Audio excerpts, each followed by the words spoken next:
O cristão nominal é aquele que se diz seguidor de Jesus, mas não vive a palavra de Deus. É um indivíduo cuja espiritualidade não é materializada por meio de ações em concordância com a Bíblia. No Mente Aberta de hoje, Cássio Miranda recebe o pastor e teólogo Júlio César Romeu para falar sobre esse assunto. Não saia daí, o Mente Aberta já está no ar.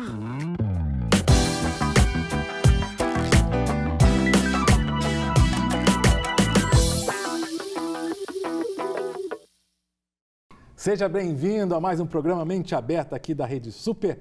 E hoje vamos conversar sobre nominalismo. Vamos falar sobre o cristão não praticante. É possível ter um cristão não praticante? Para conversar sobre esse tema, eu tenho o prazer de receber aqui no estúdio da Rede Super o pastor Júlio César, pastor da Igreja Presbiteriana do bairro União. É isso mesmo, pastor? Exatamente, Cássio. Privilégio e alegria estar aqui. Depois de muito tempo, né, pastor Júlio? Pois é. A gente tinha um contato mais constante, depois de um bom tempo conseguimos achá-lo de novo. Louvado seja Deus. Alegria estar aqui. Mas você não tinha afastado da igreja não, né, pastor? Não, senhor. Não existe pastor nominal. Existe pastor nominal, não existe, pastor Júlio? Pois é, essa é uma luta, né? Mas nós vamos bater um papo sobre isso aí. Bom, vou pensar no nominalismo, né? ou o cristão nominal. O que caracteriza um cristão nominal? Qual são as evidências, as marcas de um cristão nominal? Bom, a essência do nome mesmo é a pessoa carregar uma marca que não produz uma transformação na sua vida e que nem produz atitudes correspondentes a essa marca. É como se nós tivéssemos um produto de uma marca muito conhecida, mas dentro, na verdade, não tem a essência. Do lado de fora tem até a embalagem, mas do lado de dentro não tem a essência daquele produto que nós aguardamos. Então, basicamente seria isso. Agora, não tem como não pensar no que Jesus falou nos evangelhos, algumas vezes, se referindo a sepulcros caiados. É interessante, né? Porque assim, um sepulcro caiado é um local que contém restos mortais, mas tem cal em volta, ou tem uma aparência um pouquinho melhor do que tem dentro, né? Na verdade, assim, o exemplo que Jesus deu é um exemplo até duro. Naqueles dias ele foi até assim veemente nessa repreensão, porque por dentro está a morte, por dentro está a tragédia, a degradação, o estágio mais profundo de putrefação que o corpo pode atingir. Mas por fora há uma beleza, há adornos, tem pintura, tem ouro. Eu já tive a oportunidade de ver alguns sarcófagos e por fora são maravilhosos. Mas o que se tem por dentro é lamentável. E é uma comparação triste que o Senhor fez para aqueles que professam uma fé, mas que não vivem, né? Agora, alguém que... Eu lembro de uma expressão que há alguns anos eu ouvia, sobretudo dentro da Igreja Católica Romana, minha família, muitos católicos romanos, dizendo assim, ele é católico, mas não é praticante. Um cristão nominal, um cristão evangélico nominal, é um cristão não praticante. Eu, para falar a verdade, Cássio, eu tenho até dificuldade de conceber um cristão nominal. Porque o nome cristão, por essência, é pequenos cristos. Na verdade, eu creio que foi até um apelido que deram, até jocoso nos dias do primeiro século, dizendo, ali está indo um cristinho, né? Então, cristão veio daí, está indo um cristinho ali. Por exemplo, o meu apelido na família é Cezinha, porque meu pai é César, então eu sou o Cezinha, o pequeno. E por que diziam isso a respeito dos nossos irmãos? Porque eles tinham atitudes iguais às de Jesus. Eles viviam como Jesus, eles falavam como Jesus, eles pensavam como Jesus, ansiavam o que Jesus ensinou. Ou seja, tudo aquilo que o mestre mostrou, eles estavam obedecendo. Então, a nomenclatura de cristão, invariavelmente, vai requerer da pessoa a similaridade com seu Senhor. Porque, do contrário, não se pode dar o nome de cristão. Sim. E colocar cristão nominal, eu tenho muita dificuldade. Por exemplo, uma pessoa que diz para mim, eu sou crente, eu amo o Senhor, mas eu sou crente na minha casa. Aí eu falo assim, mas como? Não, mas eu sou corpo. Você é corpo? É até uma interpretação errada daquilo que a palavra nos ensina a respeito do corpo, porque eu não sou o corpo, eu sou parte do corpo. Entendo. Eu sou um membro do corpo. Um membro sozinho não é o corpo. Eu sou corpo quando eu estou junto com as outras partes. Então, não existe um cristão por essência que não pratica aquilo que Jesus praticou e não vive junto com aqueles que são parte do corpo. Porque uma célula fora do corpo não sobrevive. Agora, eu fico pensando, eu já tenho, né, uma caminhada de algumas décadas de novo nascimento, do meu encontro com Jesus Cristo. E a minha vida mudou radicalmente. O Cássio antigo é infinitamente diferente do Cássio que está aqui hoje. Né? Eu mudei minha vida. Agora, eu fico me perguntando, a igreja cristã evangélica da década de 70, década de 80, quando eu tive esse encontro, está muito diferente. Ser cristão evangélico naquela época era ser o crente. E você tinha que demonstrar uma mudança radical na sua vida. Me parece que a igreja cristã evangélica, da década de 70 para cá, cresceu muito. Éramos 2, 3 milhões no Brasil, hoje somos 40 milhões. Agora, ninguém cresce de tal forma com qualidade, né, Júlio? Eu acho que talvez esse crescimento quantitativo implicou também nesse crescimento quantitativo do número daquelas pessoas que se dizem nascidas de novo, mas que efetivamente não são, né?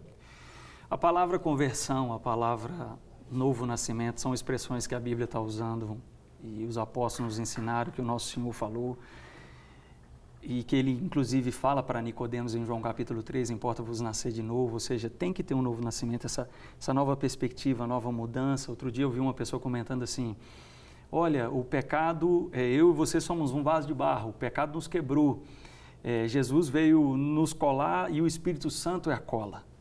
Eu falei, puxa, a ideia é até bonita, né? É romântica, mas não é bíblica, porque Jesus não veio consertar ninguém. Jesus não veio, como dizia meu saudoso vovô, remedar. Ele falava remedar, né? Não me remeda, não. Não veio remendar ninguém. Jesus veio fazer, sobretudo, pessoas novas. Nova criatura. Nova criatura. Então aí é novo pensamento, novo sentimento, novos desejos, novos sonhos, novo projeto de vida, novas atitudes. É isso que a gente vê nos evangelhos o tempo todo. Por exemplo, quando você para estudar uma carta como da carta que o apóstolo Paulo escreveu aos Efésios, 3 capítulos de teologia espetacular, 3 capítulos de prática. Prática, né? Capítulo 1, ele fala como que Deus chama, como que o Filho redime, como que o Espírito Santo sela. No capítulo 2, ele fala nas circunstâncias em que fomos chamados, nos nossos delitos e pecados. Isso. No capítulo 3, ele mostra como ele foi transformado e foi chamado. No capítulo 4, ele começa dizendo assim, rogo-vos.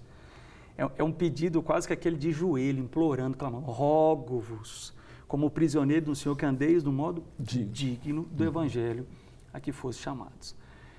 Quando você estuda uma carta, por exemplo, de Colossenses, no capítulo 3, ele vai falar assim, fazei morrer a vossa natureza terrena. Fazer morrer é um processo doloroso, custoso, diário, para que morra a ira, para que morra a contenda, para que morra a inveja, a falta de perdão. No capítulo 4 de Efésios, ele fala raiz de amargura, cólera, aquele que furtava não furte mais, ou seja, tem que haver essa mudança. O evangelho verdadeiro é o evangelho da transformação. Se não houve transformação, não houve evangelho. Se não houve uma mudança radical, por exemplo, se eu dou indicação para alguém para chegar no estádio Mineirão, você vai virar tal rua, vai fazer uma conversão. Se ele seguir reto, ele não vai chegar no lugar. Sim. Não vai chegar no lugar. E o evangelho é justamente isso. A minha vida ia nessa direção e agora não vai mais. Por quê? Por causa do advento de Cristo. Agora, eu conheço várias pessoas que dizem que aceitaram a Cristo, ou pelo menos levantaram as mãos num determinado culto, foram à frente, mas não houve mudança de vida. Muitas pessoas, de repente até a gente que está assistindo a gente aqui agora nessa conversa, fala assim, não, eu frequento a igreja e tudo, fui batizado, mas não sente uma mudança efetiva na sua vida. O que pode ter acontecido? Porque você usou verbos aí, que Paulo usou, né, pastor? Dizendo assim, fazei morrer. Parece que Paulo está falando que é uma ação de responsabilidade humana. Não estou dizendo que Deus não atua nisso. Sim. O que pode estar acontecendo?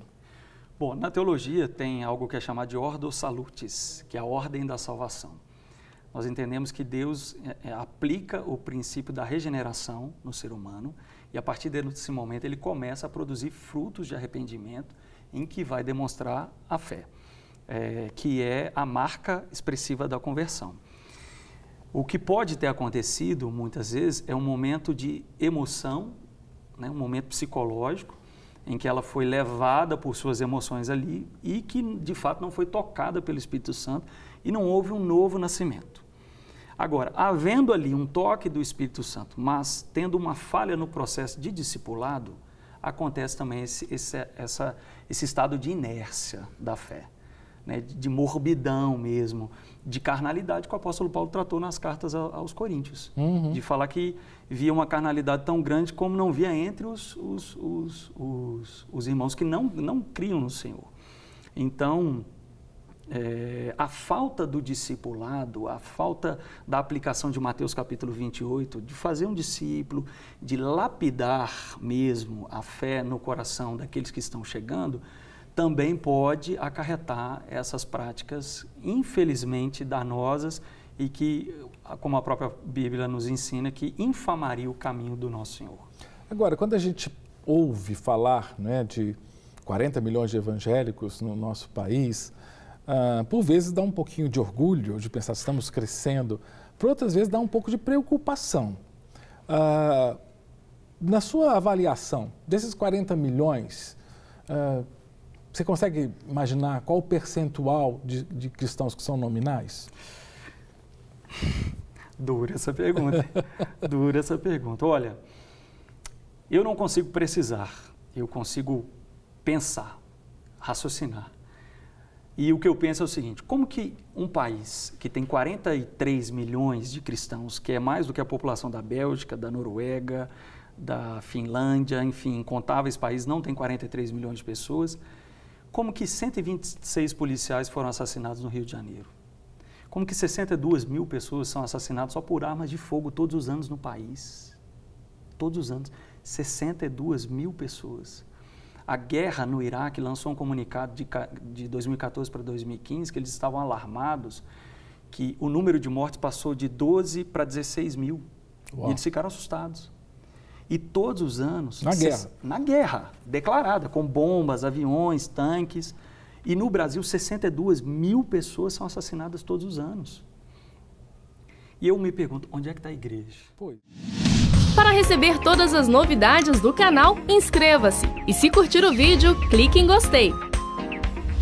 Aproveite para acompanhar a Rede Super nas redes sociais.